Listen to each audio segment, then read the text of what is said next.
Welcome to another episode of the Progress Always podcast, and we are here to build the fittest leaders. I have the honor and the pleasure of sitting down with Army veteran who served in both Operation Iraqi Freedom and Enduring Freedom, Christensen, now entrepreneur and founder of Freedom for Heroes. Dude, it's an honor and pleasure, man. Thanks for taking the time. Yeah, thank you. I appreciate being on your show here and look forward to what we're going to unpack today. Yeah, well, first of all, your journey into the military, I'm super curious because everybody has a story as to why they put on the uniform in the first place. Yeah. So let's start there. Okay. Being a good old Midwest boy, what sparked entry into service? Yeah, so a little bit of a backstory before I got to that point. I had done these little entrepreneurial things even as a teenager and things like that. Never thought I'd ever be a entrepreneur or a business owner, but going through high school, I really didn't know what I wanted to do. But I was really big into like classic cars, and so I got into restoring an old car. And I thought, well, this seems to be the path that I should be going on because I wasn't going to make it as a baseball player. But and so at the time, my parents agreed to help foot most of the costs to a automotive school in Wyoming. And for back in whatever it was, 1989, to send me to a school like that for $10,000 or $11,000 for 1 year, and it was 5 days a week, 8 to 5. They treated it like a job. Yep. And so I went through that whole school, became a mechanic, and I was like, I hate this. You did that for a whole year and fell out of love with it? Yeah, I mean, I got my whole, it wasn't a degree type thing, but I ended up going to a community college and getting an associate's in automotive at the end of the day because I wanted that sort of paperwork, and then became a mechanic and hated it. Yeah, I was into classic cars, old 60s muscle cars, loved them, but it was a hobby. It wasn't a career. And sure. Like I've told people in the past, like I felt like I didn't want to go back to the well and go, hey, mom and dad, I know you footed the first bill. Would you do it again for me at a university? Yeah. So I literally, was pondering this for however long, I don't recall, but I was driving by some strip mall and I literally look over and on one of the big plate glass windows of this strip mall was like free college. And that's how they get you. And so, and not all the states were the same in terms of state funding for schools and through the National Guard. So I joined the National Guard. Okay. Yep. Illinois was one of those states that offered full ride for tuition. Okay. And I was like, perfect. This is great. I literally turned into the parking lot and I was like, where do I sign up? And I was probably a recruiter's wet dream because I was just like, give me the paperwork and tell me where to sign, Well, I mean, I find it interesting because, you and I both know guys and girls that ended up in recruiting, and as the story typically goes, there's like a preference or, I would have rather been in the Air Force, but I ended up, so like to walk in service agnostic and just say, saw the sign. Yeah. Like that's 100% a wet dream. Yeah. So I don't have to convince you. I don't have to sell you. This is why we're better. Like none of that. Yeah.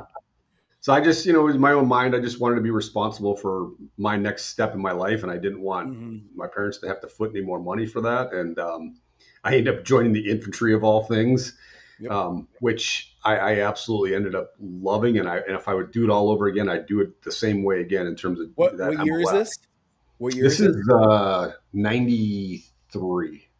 Okay. So this is post Gulf War. Yeah. Yep. And aside from like small skirmish stuff like Kosovo and Somalia and things like that, I mean, we're in peacetime. Right. I think, maybe the Gulf War was still winding down and things like that. And, an interesting thing is that I'm colorblind and I'm legally blind in one eye from an injury. And I often wondered, like, why the heck did they take me? There must have been a need, like maybe as the Gulf War was winding down, people were exiting and they needed more bodies, possibly. I don't know. Sure.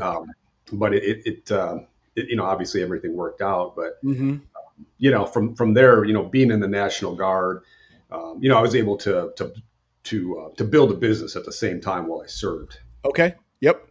And what was that business at that time? Still in automotive or? No, so I ended up, I forgot about the school piece. So I ended up going to school and getting an engineering degree, okay, structural engineering, and moved from the Midwest to Scottsdale, Arizona. Okay. And got a job as an engineer and started doing that. And I don't know, probably 2 years into that, I got deployed for the first time. Yep. And that was a short deployment. That was like 7 months long. Okay. And then, and so I'm doing engineering on these just massive high-end luxury custom homes. And I was loving every minute of it. And I got to the point where I was like, I don't want to design and engineer these things anymore. I want to go build them. And so I started a custom home building company. I left my engineering job and started building houses. I had worked for a general contractor back in Illinois, but I never built a house ever. I was just like, it's a giant puzzle. I can figure anything out, and I did. I went through the school of hard knocks and lost some money, but once I figured it out, that thing started turning around.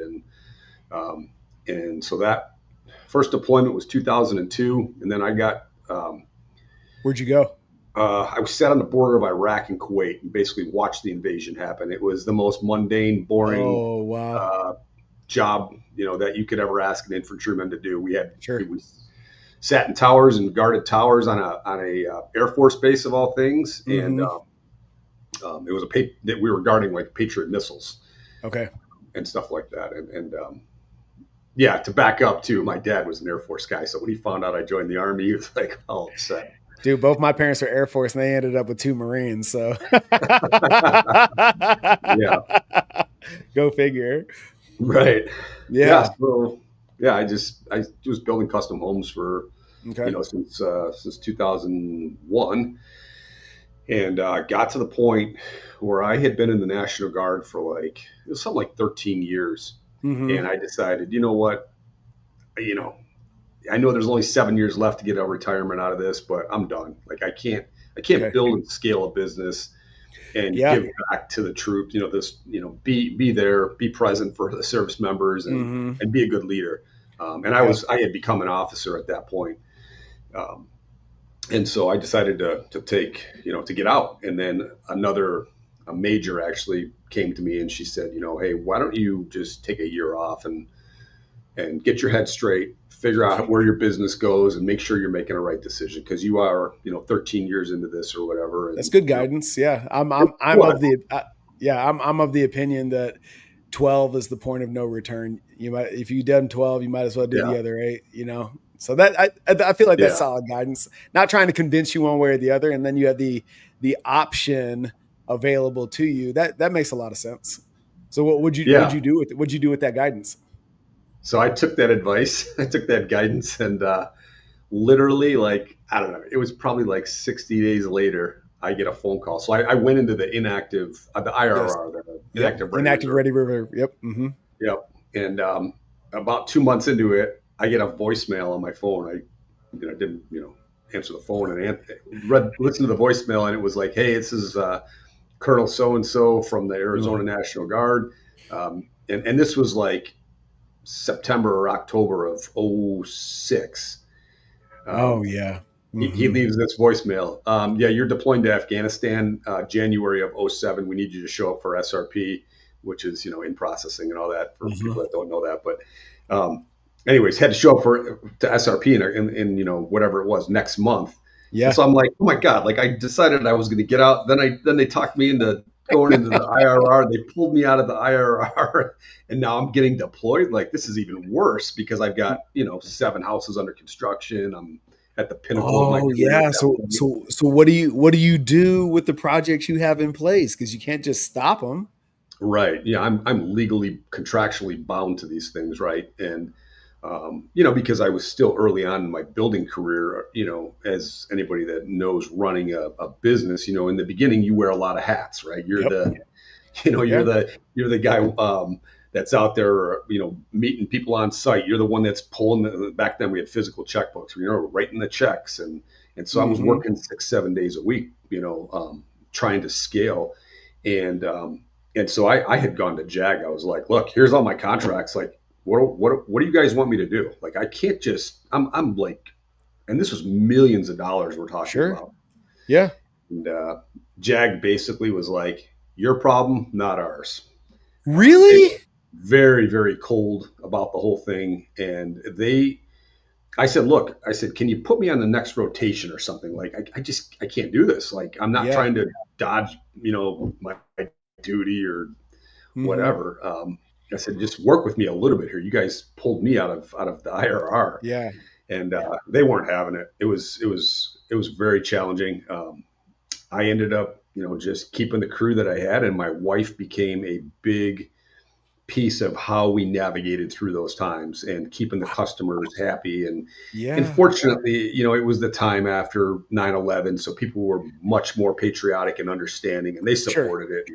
Okay. We ended up getting through it, and we had to shut the business down for about 6 months because I wasn't there from a sales perspective. Right. And Right. you know, Just finish the book that you had and yeah. hang on. So Yeah. Yeah. I, I'm not literally, surprised, but that's such a different scenario than what you typically hear where, by the letter of the law will hold your position for you, go deploy, come home, right, and you get right back to work. It's yeah, different when you're at the top of top of the right, ladder already. And it's a lot of the reason that uh I left the reserves. I left active duty in 2012 and did 3 years in the reserves, and okay, where the business was going, I couldn't, and for the where I was in my entrepreneurial journey, I wasn't able to dual hat it. yeah, And so much to your point, but at the same time, like we were all the way out of everything, so nobody was calling me back. So yeah, yeah, I let the contract go, and I think in 18, they sent me that last letter, said your services are no longer needed. And I was like, well, I guess we don't have to worry about that anymore. Okay. yeah. It's a crazy journey sometimes. Well, I was gonna ask about that. I'm intrigued by that whole journey, because in your bio, it says, I wasn't going to allow myself to be the victim of my setbacks. Yeah, And now that you paint that picture, I totally get it. But doing the back and forth, deploying twice, etc., managing a company, did like one of the things that I experienced leaving active duty and all, like 14 months later, starting my business, brick and mortar. It took me a while for my ego to catch up and realize that knife hands and motherfucks is not right. a solid way to lead an organization. Oh, totally, totally. Yes, So going back, and obviously when you're dealing with builders and blue collar folks and the roughnecks and stuff like that, like a little bit of a different environment, and still they're human, they're civilian. that's right. Did bouncing back and forth between those two cultures, one that you're responsible for and the other that you're potentially a byproduct of, Yeah. what was that like for you?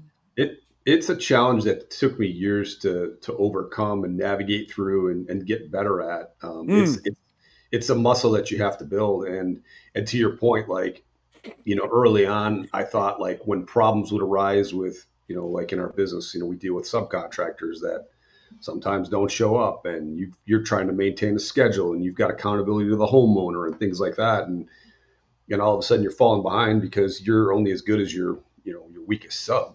mm-hmm. And so oftentimes, like, I would yell at these guys and I chew their butts out, and I thought that would motivate them, because that's what motivated me in the military. Why wouldn't it work for somebody else? Like, I don't need some drill sergeant or some RI yelling at me. Like, if they yell at me, like, I'm gonna solve the problem. I'm going to fix it right then and there. I don't want to be yelled at again. Nobody does, right? That's how Right. you overcome those things in the military. Mm-hmm. But it's not the best way to lead people. And you can't solve problems in the civilian world running a company like you did in the military, because that wasn't the culture, right? Right. But it's challenging. I remember when I got hired I left active duty on a Friday and I started my next personal training gig on Monday. And I remember going through that interview process, and my boss at the time was like, now look, I appreciate your service and I'm grateful for it. So don't take this the wrong way. I was like, you can just say that you're going to potentially offend me. It's fine. And she was like, I don't want you to be a Marine to your clients. And it was confusing to me because the fact that I'm a Marine was one of the biggest selling points for them in building my clientele. So like what I'm hearing is you overpromise so that I can underdeliver. And lo and behold, like everything that she was trying to talk me out of is what that initial cohort of clients was actually looking for. Not this, fancy pants, laissez-faire, country club edition of personal training, but like, no, run me into the ground, yell at me if you have to, make me do the things I don't want to do. And after like my first 30 days, she pulls me into the office. She's like, remember that thing I told you about not being a Marine? I was like, if you want to go talk to them, I'm doing what they asked me to do. Yeah. So I'm interested. Did you bump into this? There's the assumptions and the preconceived notions of us as veterans, this expectation that people have of you or don't. And you as an individual either validate or invalidate those expectations. Have you like bumped into that? Yeah, I have. I think you really have to, think through these things and before you react, because in the beginning it wasn't that way for me though. I was much more reactionary based on my experience in the military and how you dealt with things. I mean, it's like, we could tell stories all day long about, hey, go clean the latrine, but you didn't say it in that way, right? Like, Right. Better see assholes and elbows in the latrine. That's right. Go say that to an employee and they're going to look at you cross-eyed and they're going to be like, yeah, you just crossed the line, Mm-hmm. So it takes thinking before you react a lot of times. And again, it's a muscle that has to be developed, and you have to think before you act, because it's challenging. It's two different styles, right? 100%. What was the work that you did on Mike that helped with that transition? It's a great question. For years, my wife was a big proponent and an advocate of go find a mentor, go find a coach. And I'm like, nope, I got this, for years. And I ended up joining an entrepreneurial mastermind group, and about 5 years ago. And once I started seeing all these guys hiring coaches, it just kind of opened my eyes, and I was like, oh, I guess this is acceptable, especially when these guys are, high level business people and entrepreneurs that have high net worths and things like that. And I'm in the same room with them. Like, maybe I should follow that advice that my wife tried. And I think it was once I ended up getting a business coach that, kind of helped me tailor who I was as a leader, finding those strong points of your leadership skills and utilizing those, but not utilizing all the unnecessary leadership that came from the military, the yelling and the screaming and the knife hand and you will do this.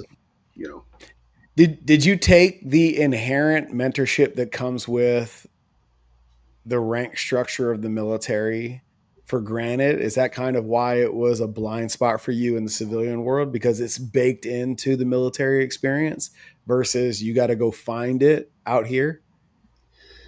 Yeah, I mean, I think it was the path of least resistance for me, and it was the only leadership I had ever been trained in my life. Mm-hmm. I never had a job, because I was still relatively young enough where I never had a job where I was really in charge of anybody. Mm-hmm. Um, and so I didn't know any better. I thought that was the way to Right. do things and to handle things. And it took me years. Even in the military, there was a point in the military towards the end of my career where I got asked to be an OCS instructor. Oh And boy. Yeah. yeah, I think it was the position was the commandant or whatever. His Okay. his position was not one of yelling and screaming. We are going to be hard on these people. We are going to challenge them, but we are going to give them task and purpose, and we are going to hold them accountable. But we're going to build them right back up. Mm-hmm. And that was a pivotal time in my military career, and that was probably 17 or 18 years into it. I did just under 21 total, but it was that time where I was like, oh, okay, so there's a culture change here. Why are we doing this? Is this? And it was really just because of that particular leader. That was his style, and that was his way of developing these OCS candidates. And it started to shift my perspective on things at the same time. I was, got a business coach. Yeah. The exposure to a different way. Yes. Yeah. Yeah.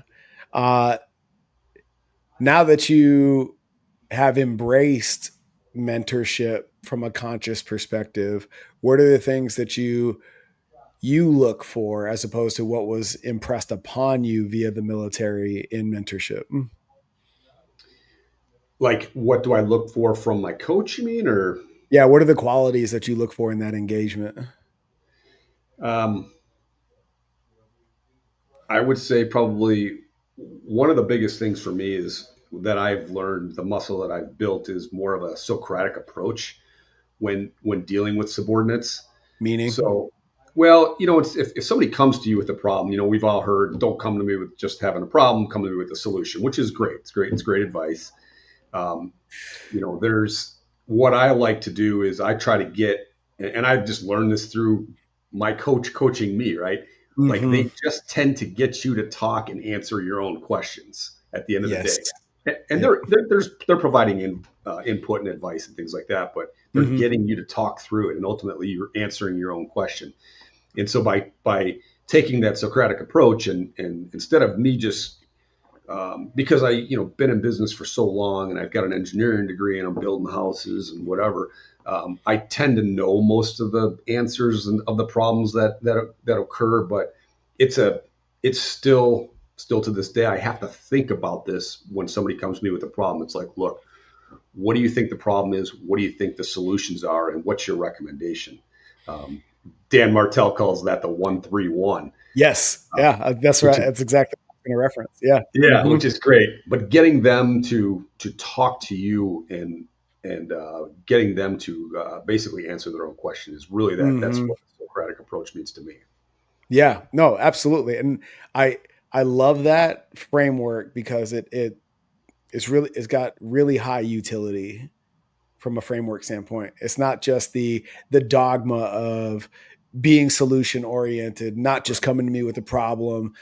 It's empowering your people to think critically, Yes. you know, and also take ownership of the most likely avenue of approach, Right. right? Um, which brings me to the what was is it the friction that you had in transition from army to the first civilian division that sparked the need for freedom for heroes, or did you encounter enough of us vets that was like, how is nobody doing this? Like, what tell me, let's dive into freedom for heroes, man. Yeah. Yeah. So Freedom for Heroes is a nonprofit that I recently started within the last couple of years, and how that whole thing evolved. And to back up just a little bit, when I got out of the military in 2013, or even when I came back from my second deployment, like I had purpose, right? Like I had a business to get back up and running. And so my mind immediately went back to, we got to build this business. We got to market. We got to go get sales. We got to do all these things. So when I came back from being gone for whatever that second deployment was, like 16 months or something like that in Afghanistan. And so I just, let me pause real quick. sure. The big Marine Corps would never do that. Why? And this is, I think I know the answer to this from like a mission perspective, but the audit. I get asked this a lot, so I want to hear it from a soldier, not a Marine's assumption. Why the fuck are y'all's deployments so long? I don't know how to answer to that. I feel like the whole time I was deployed in Afghanistan, we were on a forward operating base, but I was also where were you? I was up in Meadorlam, it's called. It's kind of the northeast part of Afghanistan. Okay. We were sort of tracking the Taliban as they were coming through Pakistan and into Afghanistan. But yep.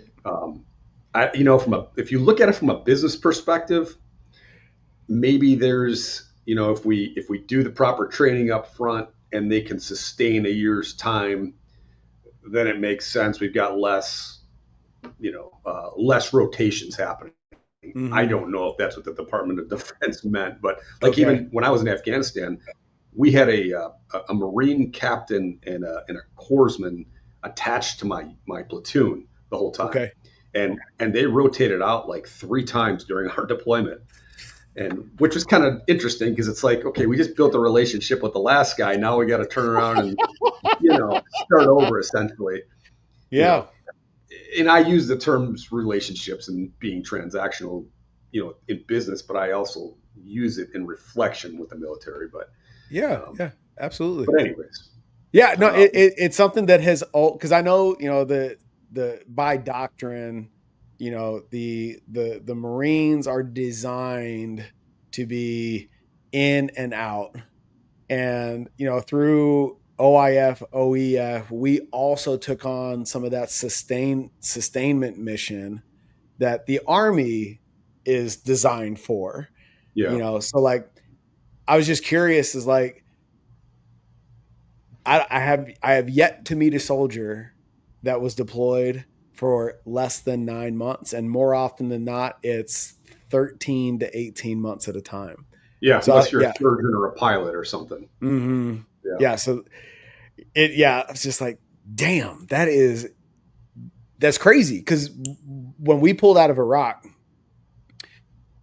I was spinning up for my first deployment, and they made it abundantly clear that long gone are the days where you can touch down in the rear and go right back out. The Marine Corps implemented a policy that it was, if you were out for 7, you had a minimum of 14 months dwell time before you could go back out. And I always felt bad for the Army, because it's like, man, at least when we show up in country, we can see the finish line. 16 months is a long time, dude. It was probably, to give the listeners, I guess, a understanding of what that breaks down to. So I think it was like 3 months here at Fort Bragg. We did, train up and pre-mob exercise type stuff. And then a year boots on the ground. And then, 3 to 4 weeks when you come back into country. I think we spent a week at Bragg and then came back to our guard duty station here back in the state, which was about a month total. So that's where the 16 months really comes from. And you wonder why the PTSD is such a problem. I mean, it is unsustainable to send an infantry platoon out there for a year to engage with the enemy. And even when you're not engaging with the enemy, there's still a lot of stress that your body goes through because am I going to get killed today? What's going to happen today? There's so many unknowns, right? Yeah, totally. And, so when I came back, I just immediately had purpose. Like, I was like, I'm not taking time off. I did take a couple weeks, I think, but I was like, I got to get back into this because nobody's going to control my destiny because I don't work for a company. I got to rebuild my business. And so I packed all that stuff away, the mental health stuff, and I was physically broken. I mean, we were doing mounted and dismounted patrols, and the dismounted patrols up in the mountains just beat the daylights out of my knees, my ankles, my back. everything. And it took me, my shoulders too, with the body armor, it took me probably a year to recover. Yeah. And, but, again, just pack all that stuff away, just get right back after it and build your business. And then a couple years into it, or a couple years out of the deployment, I got approached by my new military boss at the time. And his family runs a very large commercial construction company here in Arizona, been around for 100 years type of thing. And another nonprofit called Jared Allen's Homes for Wounded Warriors reached out to him and was like, hey, we need a home builder here in Arizona.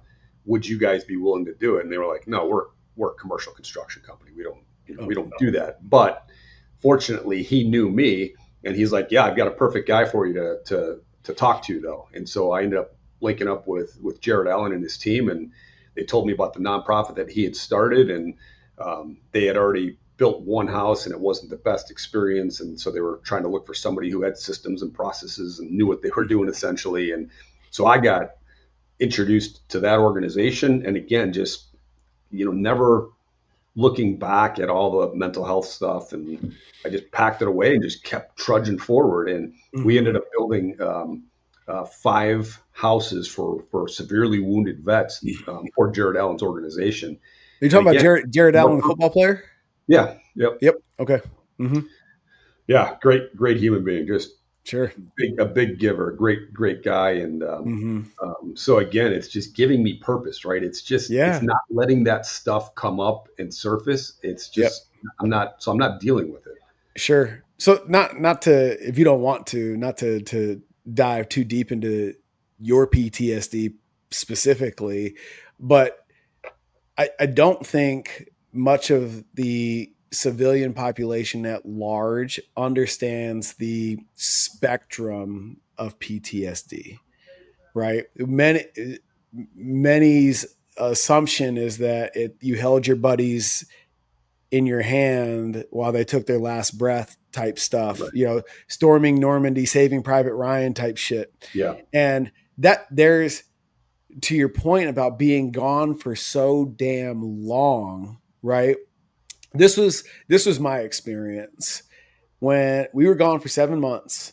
And when I got home, it was like living life in fast forward until it wasn't, because everybody is trying to catch you up on everything that you missed. Even if you had the resources, internet and things like that in country to kind of keep up, like everybody's trying to dial you back in, at the cyclic rate. And that can be emotionally and mentally taxing. And a lot of people, I think, overlook and underestimate what that can do. And then also when you leave the uniform, the culture, and this is the story I like to tell, because it makes like no rational sense why anybody would go from 0 to 100 on something like this, but it's more common than you would think. I remember I was seeing a girl right out of the Marines, and a buddy of mine passed away, and I needed a ride to the airport. And this is before like Uber took off. Mm-hmm. You still had to like call a taxi and stuff like that. Now remember, we come from a place where you can move mountains for pizzas and beer. Yeah. Right. Right.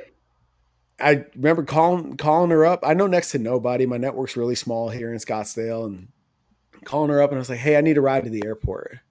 And her response, now granted, she probably meant nothing by it.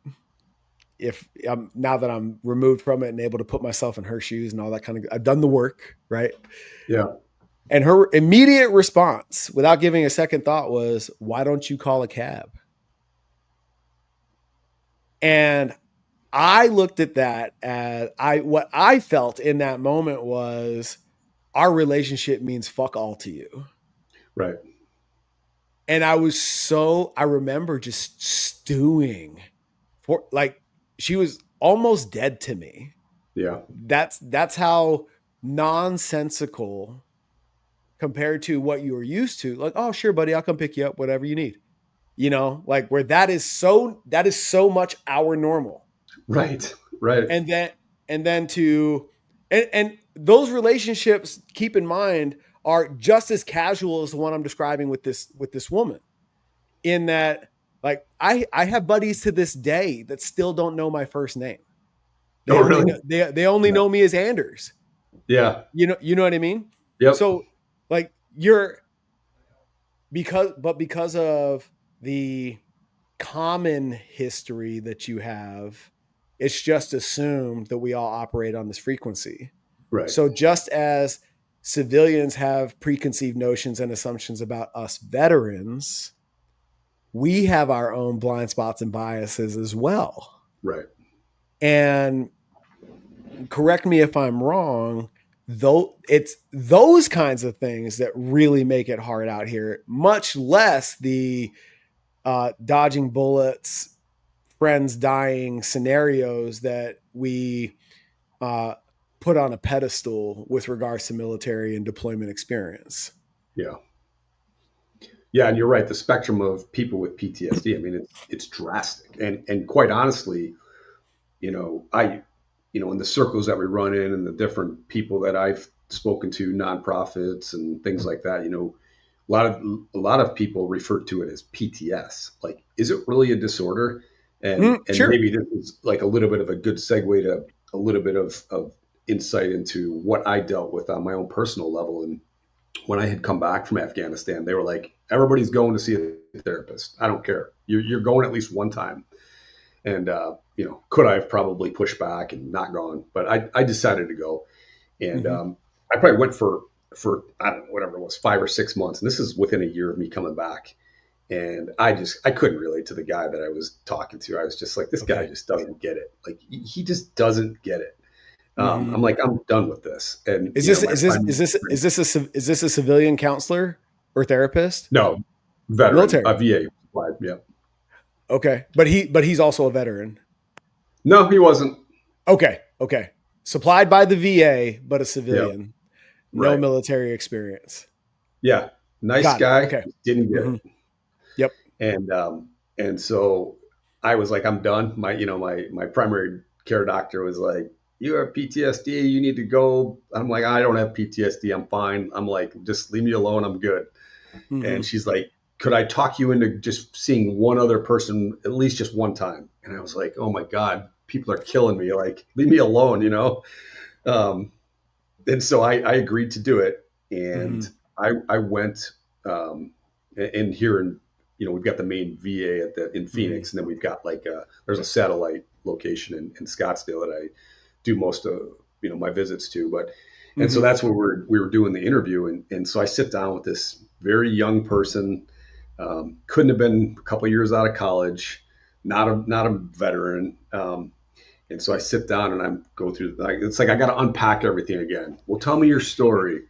And I'm like, I'm honestly don't know why I'm here. I'm fine. I, blah, blah, blah. I didn't directly kill anybody and, whatever.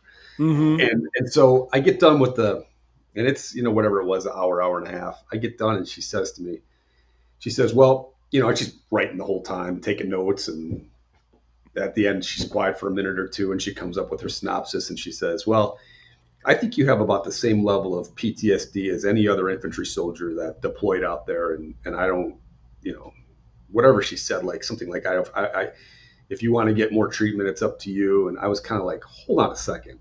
That was kind of like, wait, are you saying that you're comparing me to another service member who served in the same capacity? Obviously we all have seen different levels of combat. To me, that's irregardless. I said, but you should be comparing me to a civilian, because if you're going to properly analyze mental health and PTSD, like, human beings are not designed to be thinking about killing each other and going through that exercise and, driving or, whether it's foot patrol or you're in a vehicle, constantly thinking, am I going to get blown up today? Am I going to get, is there going to be an RPG coming at me? Am I going to get hit with a rocket inside the cop or whatever? That's not normal. And that was just like this little epiphany to me. Like, we have a problem here.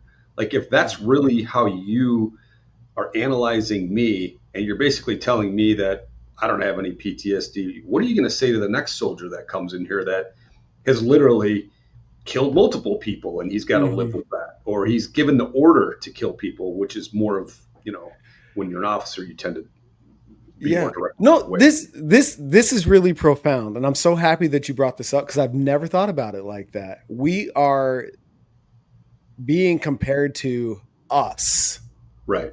and the normal in that container compared to what the friction that's real because we are trying to assimilate into a different container, a different normal. So Right. that comparison, you to me to you, is irrelevant compared to who we actually engage and encounter on a day-to-day basis. Yeah. Oh my gosh, I had never thought about that. It was a big epiphany for me. I was just like, at the end of the day, I'm a human being, and we're Mm-hmm. not brought onto this earth. I'm not getting all philosophical, but we're not brought onto this earth to kill each other, right? Like that's Mm-hmm. not normal. Mm-hmm. It's not a normal thought process of how our mind Right. navigates the day. Like, you know what I Mm-hmm. mean? Yeah. Uh, so, So um, so you go from you have this epiphany and then yeah. So then I after that I was done. I said I'm not coming back. Don't call me. Don't. I'm not. I'm. I had people trying to get me to file a claim for PTSD and my hearing issues and back, shoulder, you name it, right? I was like, mm-hmm. nope, I'm done. I will write my own ticket moving forward. I will build my company. My company will fund my life, and I'm not coming back to the VA ever again. Mm-hmm. And so over the next, a couple of years goes by, and then all of a sudden, I started having people that I served with, whether it was on a deployment or whether I just served in a normal, weekend drilling capacity, started taking their lives. And everybody was deployed. And again, I might not have been deployed with them, but I served with Mm-hmm. them, and they started taking their lives. And five five people that I served with or was deployed with took their life.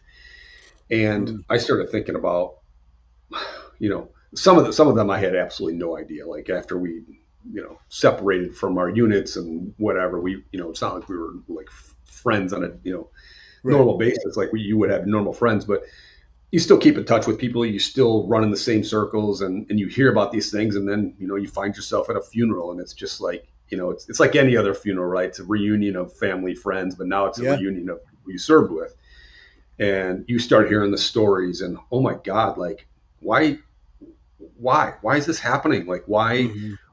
why are we as service members wearing this coat of armor that can't be pierced because we're untouchable and we can't ask for help, and we've been told to suck it up and drive on. We've been told to you don't go to sick call, and if you go to sick call you're considered weak. If it's all those things that get ingrained into us, and the people that are the raiders and of these claims, it's sort of a joke. Like you have no idea what we went through. Um, Mm-hmm. and especially as if you get further up the food chain as a leader, like you don't go to sick call. You don't tell somebody your back hurts. If you tell somebody your back hurts, you might not get into the next school, and Mm-hmm. that something may happen, and they could potentially medically drop you out of the service, right? So Mm-hmm. there's so much of that happens that civilians don't understand and don't get exposed to. Mm-hmm. But so after I had lost my fifth friend, uh, I decided to have this idea, like maybe I can start my own nonprofit and Mm-hmm. start trying to give back in some way that's non VA related, how that giant institution would tend to solve problems. Can I do Right. a backdoor approach?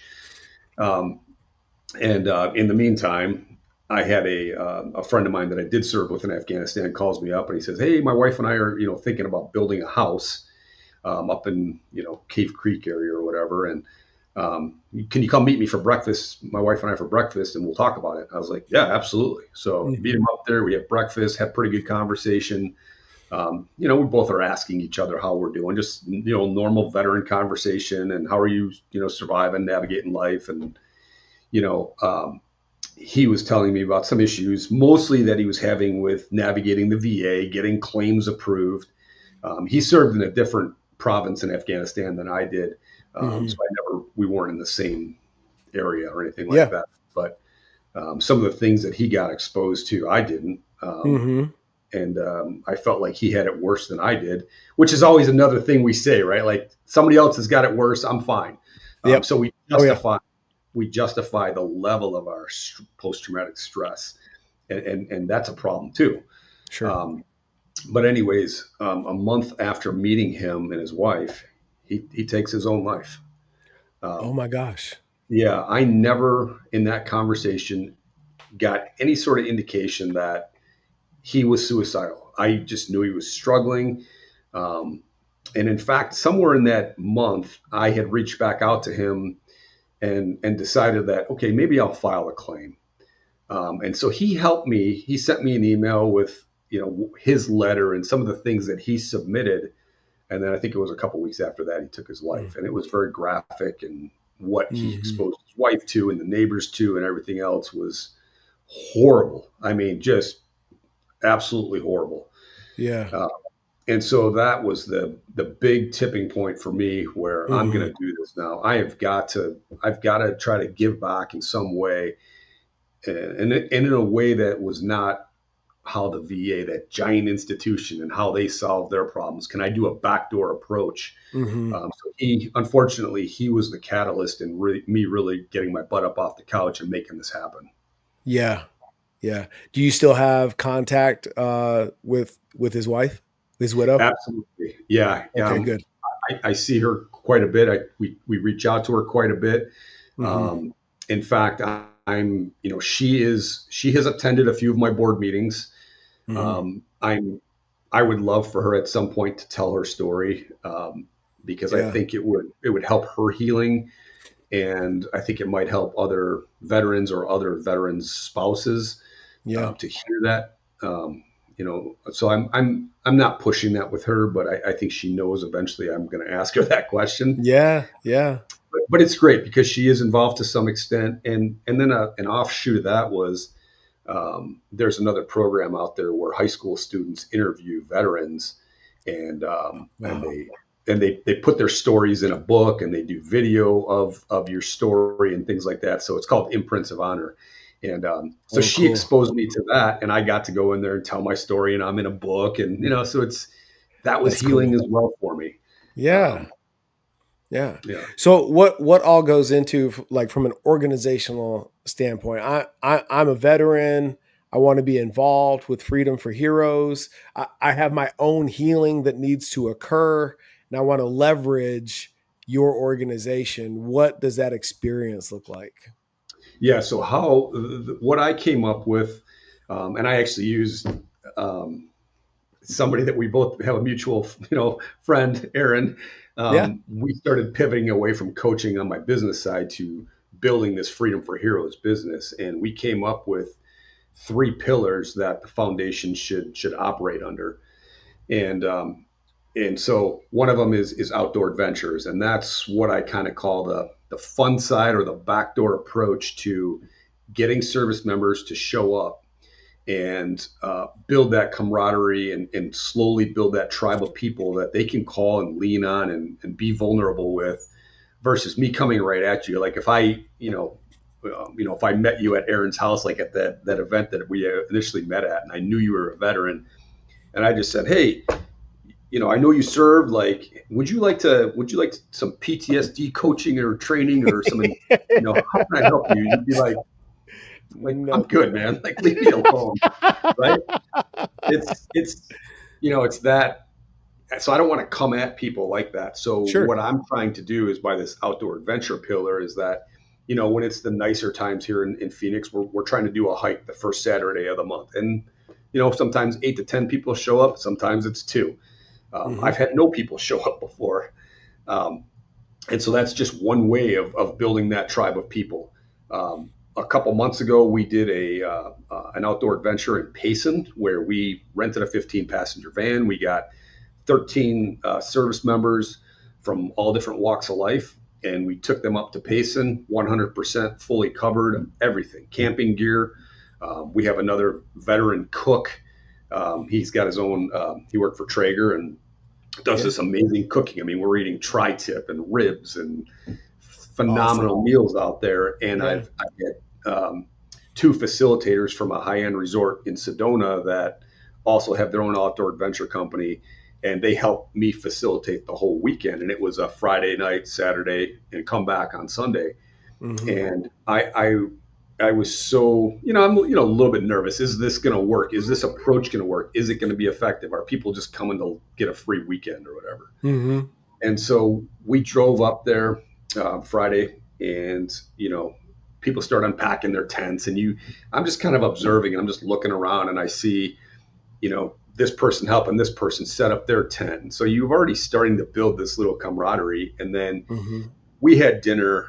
And then after that, some people did go to bed, but majority of the people, we built a fire, and I'm not kidding you. All it took was one person to open up and be vulnerable. And then everybody else just started spilling their guts. And I was just like, oh my God, this works. Like people are talking. Like, that's all that it takes, and being around that group.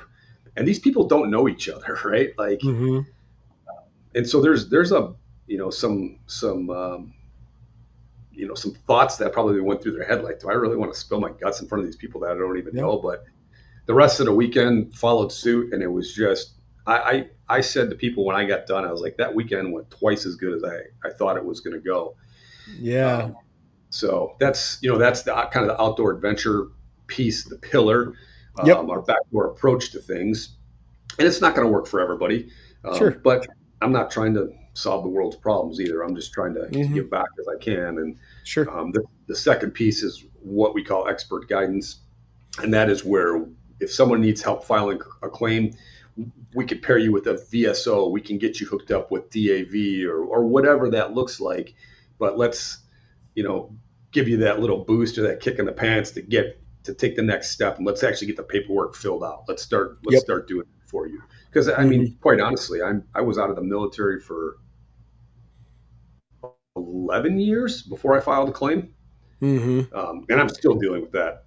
That's way more. That's more common than you probably realize, man. Yeah. And so the VSO, and then we've got we're trying to put together a mental health team that. We have one person already that actually is a mental health therapist for the VA that is willing to do things outside of the VA, and then we're trying to find somebody else. And then the last pillar is the unbreakable bonds that we create as a group and as a tribe, and it's really that simple. That's beautiful, man. First of all, well done. What I love about your description of the Freedom for Heroes experience is it seems like you're well on the way to cracking the code that I've explored in my mind for a really, really long time. And that's for as many of us that are out there struggling and having a hard time, there are also a ton of us that are crushing it in life and have created successful businesses and, the celebrities of our community. A lot of people don't know that GoDaddy was created by a Marine and things like that. And it's like, okay, how do we get those movers and shakers of our tribe involved in these initiatives? Right. Not that they're not, but there's something about the experience and the donation of time beyond writing a check that creates that third pillar that you're talking about, that unbreakable bond. You can't do that necessarily by just simply stroking a check and saying, you know what, me and God are good. You know what I mean? I've done my part. You know? It's so interesting you talk about stroking a check, because I have this conversation so many times within that entrepreneurial mastermind group that I'm in. And, so oftentimes business owners and, entrepreneurs, you start getting into the end of the third quarter and you're like talking to your tax person and you're like, okay, how much should I be giving away so I don't have to, if I'm going to pay the government, I'd rather donate what I can. And it's, if you really think about it, there's some good intention there, but the reality of it is it's more of a transactional thing. It's far easier to stroke a check than it is to donate some time to an organization, even if it's like, I mean, it doesn't have to be to, my organization or what, Habitat for Humanity or Soup Kitchen or whatever that looks like, but that's really goes a lot further. And from that donation of time perspective, there's also a lot of light that can be shed on how to leverage these tools that we've acquired through military service into starting a business. I'm not saying being an entrepreneur is easy. I'm not saying starting a business is easy. But the process of it, of bringing something out of ideation into fruition, there's so many of us that have a trade of some sort that could be transmuted into something fruitful and profitable, should they choose to do so. Because the ability to lead or to execute is not the question. Yeah. But getting out of your own way is a motherfucker sometimes. Yeah. Yeah. Yeah. And it's what's really funny. Because we shut down our brick and mortar, and I wanted to make sure that my team had as soft a landing as possible, and so they're exploring other opportunities for training and things like that in the meantime. And these are the things that stop people dead in their tracks, especially folks that have been told they're hard chargers and able to overcome anything, for pretty much their entire adult existence, right? They're celebrated for these things. To go train at this facility, he needed to have $250 of training insurance. Mm-hmm. Right? That was the barrier to entry, right? And like, to us, we're like, oh fuck, man, $250 and like you're in the game, like that's not a big deal. But like the idea of it's not the money that's the issue, right? And this is a very egocentric thing that I know that you talk about somehow, some way in this engagement. It's, oh shit, I have to take a shot on me. Right. It's like, never mind. Let me go find another job. Like I don't want that kind of accountability. I want somebody. There's a lot of comfort and familiarity in just simply being told what to do. Yeah. But if you were in an environment where you were encouraged to shoot that shot, where you were expected to shoot that shot, how much different would you act? Right. Yeah. You know what I mean? What is the likelihood that you would actually step into a higher, better version of yourself? Right. And that's what excites me about the experience that you've created. That's awesome. Yeah. It's been a great journey so far. It's been healing for me. It's building new friendships. It's, and it's hard because these people they're not living their best life. They're struggling. And, so I'm, busy running my normal company. Plus I'm trying to do this. And then it's like, oh, I gotta send a text to, a couple of these people that were at the event and just check in on them. Yeah. And I think just that checking in goes so far. So far. Yeah. So far. I've got, my kids make me laugh because when, they've got 3 real uncles and then they've got the bros that I served with. And I'm like, yeah, that's your Uncle Kobe. That's your Uncle Brian. I was like, but I already have an Uncle Brian. I was like, no, different family. Like, but to your point, that check-in means so much. The agreement that we've made in my circles is that if you think about somebody, stop what you're doing and fire out that text, because I'm very cosmic and woo woo about this shit. There's a reason that person specifically popped in your head, and you don't need to know what it is. That's right. Yeah. But just, hey, want to see how you're doing? Yeah. And like I've even told them, like, I don't expect a call back. I don't even expect a response necessarily, a timely one anyway, necessarily. Yeah. But I just need you to know that there's somebody out here thinking about you. And Yeah. the power of that sentiment, if lived into by more of us, there'd be a lot less of us taking our own lives. Yeah. I'm a firm Yeah. believer in that. Yeah. No, I mean, it's the little things. I mean, they go so far. And I love the idea of all the things I've learned through my leadership. I've learned through multiple business coaches to be able to help now create a vision for some of these people that have struggled and whatever it looks like. They can't find a job, or they don't have a car, or they whatever it is that they're going through. I love the opportunity to be able to give them some life vision and cast some vision in their own life and help them create what their life vision looks like. And get them out of the hole that they're in. And you go through things as a veteran, as a leader, whatever, of survivor's guilt, or that last friend that took his life. There's guilt that goes with that. Sure.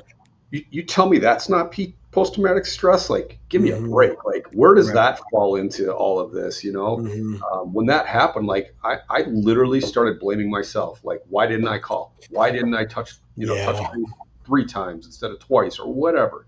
And it's, there's so many things in the realm, like you said, that spectrum is so wide. And there's people, I mean, quite honestly, there was truck drivers that would go on these main supply routes, driving whatever, beans and bullets back and forth between fobs or cops or whatever.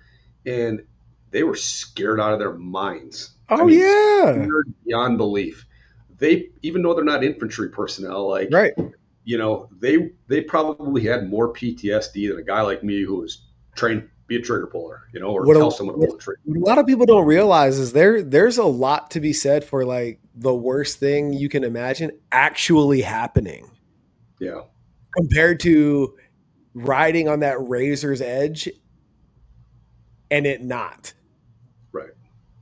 Like, all of that anxiety was for nothing. So you're just riding this peak experience on a maybe, as opposed to, like, getting to, I don't want to dismiss this, but, like, play it out. And then it's over. You know what I mean? Like, in that peak experience that never happens, it never ended. And I think, I don't know what the psychological phenomena or the term is for that, but that's also real. Yeah. Yeah. I mean, it's all that stuff, right? It's one of the things that I faced when I came back was I felt like I didn't complete the mission or complete the job. You build all these relationships with the locals, and you're trying to use your money that you're given to allocate to sources, we used to call them, that would get us information. And I had an S2 guy that was attached to me the whole time, and you're building all this information. That's the intel guy for you civilian types. That's the intelligence guy. And you're given a book of killer capture these guys, but yet you're told that this is it's a counterinsurgency, it's winning hearts and minds, but yet we're going to give you this list of killer capture people. And it's just, it's so deep. And it's a lot.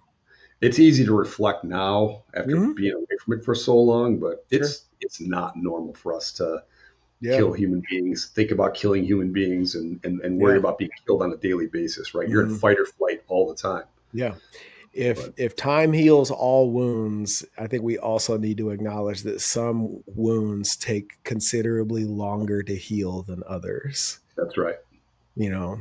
Dude, Mike, I truly appreciate what you're doing. I am honored to donate my time and effort to help drive this mission forward, as I'm sure there are listeners that are going to hitch their horses to your wagon, brother.